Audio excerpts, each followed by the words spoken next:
Good morning, dear students.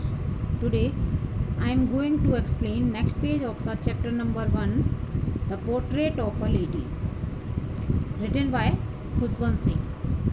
Rarely left her spinning wheel. So let's begin the chapter. Rarely left the spinning wheel to talk to anyone. अब जो खुशवंत सिंह की दादी थी वो बहुत मुश्किल से ही अपने स्पिनिंग व्हील जो जिसे चरखा बोलते हैं उससे बहुत ही कम उठती थी और किसी से बात करती थी, हमेशा उसी पर बिजी रहती थी, अपना चरखे पर धागा बनाती रहती थी। From sunrise to sunset she sat by her wheel spinning and reciting prayers. वो यानी सुबह से लेके शाम तक उसी पर बैठी रहती थी चरखे पर ही, और अपनी प्रेयर्स भी रिसाइट करती रहती थी, यानी कुछ प्रेयर्स भी बोलती रहती थी।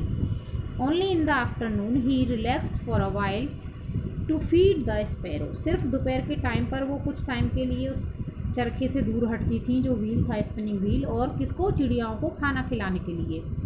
While she sat in the veranda breaking the bread into little bits, hundreds of little birds collected round her creating a veritable bedlam of chirpings. सिर्फ जब वो जो चपाती होती है उसके छोटे छोटे बाइट्स टुकड़े करती थी चिड़ियाओं को डालने के लिए, तो इतनी सारी चिड़िया वहाँ आ जाती थी और अपनी जो है तरह तरह की चिड़िया की जो आवाज़ होती है उस तरह की आवाज़ चहचहाट पूरे बरामदे में होती थी। Some came and perched on her legs. कुछ चिड़िया तो आके उनके पैरों पर ही बैठ जाती थी। अदर ऑन द शोल्डर्स, कुछ उनके शोल्डर्स पर, कंधों पर। Some even sat on her head, और कुछ बर्ड्स जो हैं चिड़िया आके उनके सिर पर ही बैठ जाती थी उसकी दादी के। She smiled but never should them away. वो हमेशा मुस्कुराती रहती थी लेकिन कभी भी उन्हें उड़ाती नहीं थी और भगाती नहीं थी। It use to be the happiest half hour of the day for her. ये सबसे अच्छा टाइम होता था पूरे दिन का उनके लिए, उस जिस टाइम पर वो खुश रहती थी। किसके साथ? बर्ड्स के साथ में, चिड़ियाओं के साथ। Next, when I decided to go abroad for further study. जब राइटर ने, खुशवंत सिंह ने, अपनी आगे की पढ़ाई के लिए विदेश जाने का यानी अब्रॉड जाने के लिए डिसाइड किया कि मुझे बाहर जाके फॉरेन में पढ़ाई करनी है। I was sure my grand mother would be upset. उसे पता था राइटर को, खुशवंत सिंह को, कि मेरी जो दादी हैं वो बहुत ही दुखी हो जाएंगी, अपसेट हो जाएंगी, क्योंकि वो हमेशा उनके पास ही रहे थे। I would be away for 5 years। वो कितने सालों तक दूर रहने वाले थे? 5 सालों तक। And at her age one could ever never tell, यानी एट हर एज यानी लगभग 5 साल तक वो अपनी दादी से दूर रहेंगे। पता नहीं इस एज पर वो फिर मिल पाएँ या नहीं। But my grand mother code, लेकिन उसकी ग्रैंड मदर को तो यकीन था कि वो अपने पोते से ज़रूर दोबारा से मिलेंगी। She was not even sentimental. वो इतनी इमोशनल भी नहीं हुई। She came to leave me at the railway station, और उसको ड्रॉप यानी छोड़ने के लिए अपने पोते को, जो खुशवंत सिंह से, उन्हें रेलवे स्टेशन पर भी गई। बट डिड नॉट टॉक और शो एनी इमोशन। लेकिन ज़्यादा बातें भी नहीं की और उन्होंने अपने इमोशंस को नहीं दिखाया, जैसे कि वहाँ ज़्यादा इमोशनल नहीं हुई। Next, her lips moved in prayer. वो हमेशा ज़्यादातर टाइम पर क्या करती रहती थी? प्रेयर्स करती रहती थी। Her mind was lost in prayers. हमेशा उनका माइंड गॉड की प्रेयर में ही लगा रहता था। Her fingers were busy telling the beads of her rosary, और उसकी फिंगर्स जो है माला के मोतियों को घुमाती रहती थी। Silently she kissed my forehead. अचानक से उन्होंने राइटर के फॉरहेड पर, माथे पर किस किया। And when I left I cherish the most imprint as perhaps the last sign of physical contact between us. Writer को तो ऐसा लग रहा था, खुशवंत सिंह को, कि अब पता नहीं वो वापस आके फॉरेन से जब आएंगे तो अपनी दादी से मिल पाएंगे या नहीं, क्योंकि वो ओल्ड एज थी उनकी। But that was not so. लेकिन ऐसा नहीं हुआ। वॉट आफ्टर 5 years, 5 साल के बाद, I came back home and was met by her at the station. और 5 साल बाद जब वो वापस आए तो दादी उन्हें स्टेशन पर लेने गई। She did not look a day older. ऐसा लग रहा था कि वो तो बिल्कुल भी बूढ़ी नहीं हुई, जैसी थी वैसी ही है। She still had no time for words. लेकिन वो ज़्यादा बातें नहीं करती थी। And while she clasped me in her arms. और बातें नहीं की, सिर्फ उसको अपनी आर्म्स में यानी उसको अपने गले लगा लिया राइटर को। I could hear her reciting her prayers. तब भी वो प्रेयर्स बोल रही थी। Even not the first day of my arrival, यानी ऐसा सिर्फ एक ही दिन नहीं हुआ वो राइटर जब आए थे। Her happiest moments were with her sparrow, अब भी उनका सबसे अच्छा टाइम किसके साथ निकलता था? स्पैरो को, जब वो चिड़ियाओं को खाना खिलाती थी। Home she fed longer and with frivolous रिब्यूक्स, और जिनके साथ वो बहुत लंबे टाइम तक, यानी बहुत ही मजाक का टाइम और बहुत अच्छा उनका जो बेस्ट टाइम था डे का, सबसे अच्छा टाइम वही होता था अब भी।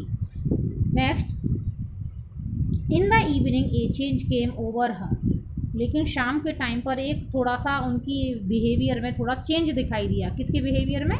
दादी के बिहेवियर में। शी डिड नॉट प्रे, वो अब प्रेयर नहीं कर रही थी। She collected the women of the neighbourhood, उन्होंने पड़ोस की सारी लेडीज़ को कलेक्ट किया, यानी आ गई, सबको बुला लिया। Got an old drum and started to sing, एक पुराना ड्रम उठा लिया जो ढोलक बोलते हैं जिसे, और गाना स्टार्ट कर दिया। For several hours she thumbed the sagging skin of the dilapidated drum and sang of the homecoming of warriors, और उस ढोल को बजाते हुए उन्होंने कई घंटों तक गाने गाए। और किस तरह के गाने? जो कि वॉरियर्स जो हैं फाइट से वापस अपने घर आते हैं। We had to pursue her to stop, लेकिन घर में सभी फैमिली मेम्बर्स ने उनसे कहा कि अब आप मत बजाओ इसे, टू अवॉइड ओवर स्ट्रेसिंग, कि आप थक जाओगे बहुत ज़्यादा। That was the first time since I had known her that she did not pray, ऐसा पहला टाइम था कि जब राइटर ने देखा कि वो प्रेयर नहीं कर रही थी और गाने बजाने में मस्त हो गई थी। The next morning she was taken ill, अगले ही सुबह वो बीमार पड़ गई। It was mild fever and the doctor told us that it would go, और उन्हें एक बुखार हो गया था, फीवर हुआ था, और डॉक्टर ने क्या कहा? It would go but my grand mother thought differently, कि ये चला जाएगा, बुखार है उतर जाएगा उनका। लेकिन ग्रैंड मदर तो बिल्कुल ही अलग सोच रही थी, differently. She told us that her and was near, उन्होंने, दादी ने बताया कि उनका जो लास्ट मोमेंट है वो आ गया, यानी उनकी डेथ होने वाली है। She said that since only a few hours, उन्होंने कहा कि सिर्फ थोड़ा ही टाइम है, कुछ घंटे मेरे पास, before the close of her last chapter of her life, उनकी ज़िंदगी का आखिरी पेज जो है ख़त्म होने वाला है। She had omitted to pray, अब वो उन्होंने क्या प्रेयर स्टार्ट की। She was not going to waste any more time talking to us, अब वो फैमिली मेम्बर से बात करने में अपना टाइम वेस्ट नहीं करना चाहती थी, सिर्फ किस में टाइम लगाना चाह रही थी? प्रेयर्स में। We protested but she ignored our protest, वो सब उसे प्रोटेस्ट करना चाहते थे, सेफ रखना चाहते थे, लेकिन उन्होंने इग्नोर कर दिया, किसी की नहीं सुनी, सिर्फ अपनी प्रेयर्स में ध्यान लगाया। She lay peacefully bed praying and telling her beads, वो शांत होकर अपने बेड पर लेट गई और अपनी जो बीड्स थे, मोतियों की माला जो घुमाती रहती थी प्रेयर्स करने के लिए, वो उसे राउंड करती रहीं। Even before we could upset, सारी फैमिली मेम्बर बहुत दुखी थे। Her lips stopped moving and rosary fell from her lifeless fingers, उनके लिप्स रुक गए प्रेयर करने से, और उनके हाथ से जो मोती की माला थी वो छूट गई और गिर गई। A peaceful pallor spread on her face and we knew that she was dead, एक शांति सी हो गई और सारे फैमिली मेम्बर समझ गए कि उनकी डेथ हो चुकी है। We lifted her off the bed, उन्होंने उन्हें बेड से उठाया। एंड इन कस्टमरी, और जो भी कस्टम ट्रेडिशन था उसके अकॉर्डिंग, ले हर ऑन द ग्राउंड, और ज़मीन पर उन्हें लेटाया। And covered her with a red shroud, और रेड कपड़े से उन्हें कवर कर दिया। After a few hours of morning we left her alone to make arrangements of her funeral, और थोड़े टाइम के बाद सब अरेंजमेंट में लग गए कि उनके संस्कार के लिए जो भी ट्रेडिशन होती है उसमें सब बिजी हो गए। इन द इवनिंग, शाम के टाइम पर, we went to her room, और उनके रूम में गए। With a crude stretcher to take her, उन्हें वापस लाने के लिए स्ट्रेचर पर, to take her to be cremated, जलाने के लिए, ले जाने के लिए।